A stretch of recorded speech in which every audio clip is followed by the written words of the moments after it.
शिक्षक नाहांती पाठपढ़ा केमती शेषरे स्कूल गेट्रे ताला पकाइले अभिभावक स्कूल अच्छी छात्र छात्री अछंती परीक्षा भी मुंड उपरे हेले शिक्षक नाहांती एमिति एक अजब व्यवस्थार चित्र सामना को आसी चंपुआ ब्लॉक दुलिता स्थित रजिया ग्राम पंचायत सरकारी उच्च विद्यालय षष्ठ दशम श्रेणी रे पाठ पढ़ुचंती 259 जन छात्र छात्री किंतु पढ़ाइबा पई अछंती मात्र 4 जन शिक्षक षष्ठ सप्तम और अष्टम श्रेणी पाई जणे हेले भी शिक्षक नाहांती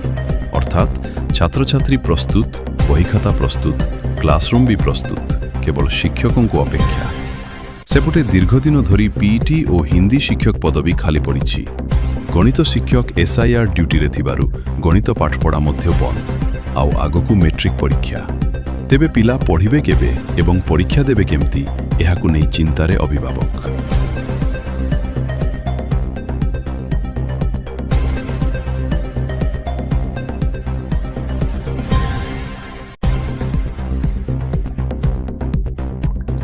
अभिभावकों कहवा कथा शिक्षक नियुक्ति नहीं बारंबार प्रशासन को जनाइछंती हेले अभियोग शुनी शुनी मने हुए सरकारी फाइल रे ताला खोलुनी शेषरे निजे हाथ रे ताला धरिबा को बाध्य हेले अभिभावक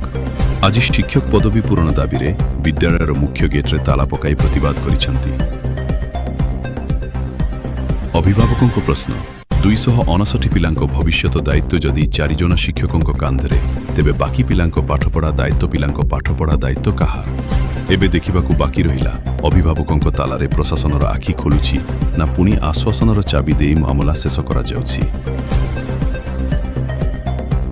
ब्यूरो रिपोर्ट जुहार रिपोर्टर षष्ठ सप्तम अष्टम पाई टीचर हमर मास्टर नाही तेणु आमे पिला मानकू प्रत्येक दिन स्कूल को पठाउछु किंतु तथापि स्टाफ नाही तेणु आमे दुखित आमे चाहूछु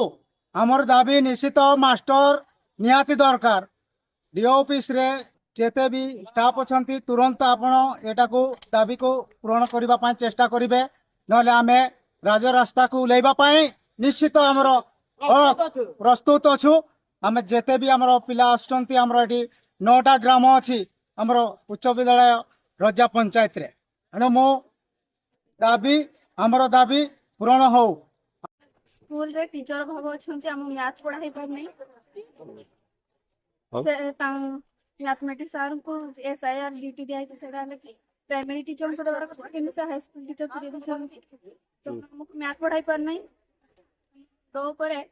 10th बोर्ड अछि किंतु हमें से सब बुझी पानु केमती करबो केमती पाठ पढ़ा होची स्कूल रे मैथ पढ़ाई पर ना बहुत सब्जेक्ट पढ़ाई पर नहीं 6 रु 8म श्रेणी पर प्रॉब्लम अछि स्कूल रे अष्टम नवम दश षष्ठ सप्तम अष्टम रे बिल्कुल टीचर नाही आ टीचर आमे आसिकी देखुछु पिला माने खाली आसुचंती बसी बसी जाउचंती घरे गले भी कहउचंती हमको हमर टीचर नाही आज किछि पढ़ाला नहीं एमती प्रॉब्लम अछि आसिकी हम बुझुछु सर मान को भी कहिलु से मान कहला जे हम आमे कहिछु किंतु आउ टीचर देई नाहंती तापर आमे भी एसएमसी कमिटी रो सब मेंबर जाइथिलु जाई कि देई कि आछछु से वीडियो से कलेक्टर ऑफिस भी जाइथिलु तांको भी देइछु आ कहले हां देखिबा देखिबा कहले हबो कि केमती हबो आ स्कूल 9 10 तो तांकर फाइनल परीक्षा भी को भी प्रॉब्लम 9 आउ 10 तांकर मैथमेटिक्स बिल्कुल सेटा सेटा गुटा निहती दरकार सेटा पूरा इमर्जेंट आ 6 7 8 रो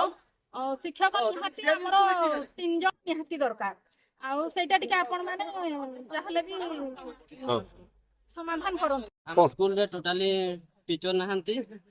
आउ जतके टीचर हेबा कत तार बहुत कम अछंती इतिहास भूगोल यार टीचर ही नहंती तो हम स्कूल रे जल्दी टीचर दियंतु नहले हमें सीधा दिल्ली रे जेमती जंतर मंतर प्रोटेस्ट हेतिला एठी हमें ओडिसा रे कर माने स्कूल रे शिक्षक नहंती जमार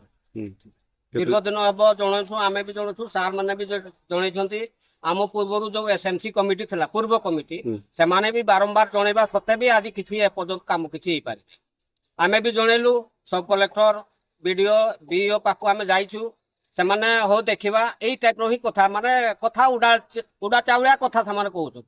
तो हमर जो 100 पिला एठी पढुचंती अंधकार रे अछंती वर्तमान तो এইটাକୁ এই সমস্যা যদি দূর করানো যায় তাহলে আমি এই রাজ রাস্তা যে আমার 20 নম্বর রাজ রাস্তা আছে তাকে আমি অবরোধ করব। আমি প্রশাসনକୁ মাত্র 6-7 ঘন্টা সময় দઉં সেই সময় মধ্যে যদি কিছু ন হুয়ে তাহলে আর যাহা প্রবলেম ଅଛି সে সবু বি সেতবেলକୁ আসিଯିବ। তেমন বর্তমান আমার শিক্ষক অভাব যে অছি সেই শিক্ষকঙ্কর অভাবটা আগে পূরণ করা যাও প্রথমত। କେତେ ପିଲାମାନେ ଯୋଉ ଅନ୍ଧକାରରେ ଆସିକି ବେକାର ମାନେ ଯାହା ତ ହଉଥିବେ ଆପଣ ମାନେ ବୁଝିପାରୁଥିବେ ସବୁ। କେତେ ଶିକ୍ଷକ ଅଛନ୍ତି କେତେ ପିଲା ପଢୁଛନ୍ତି ଏଠି?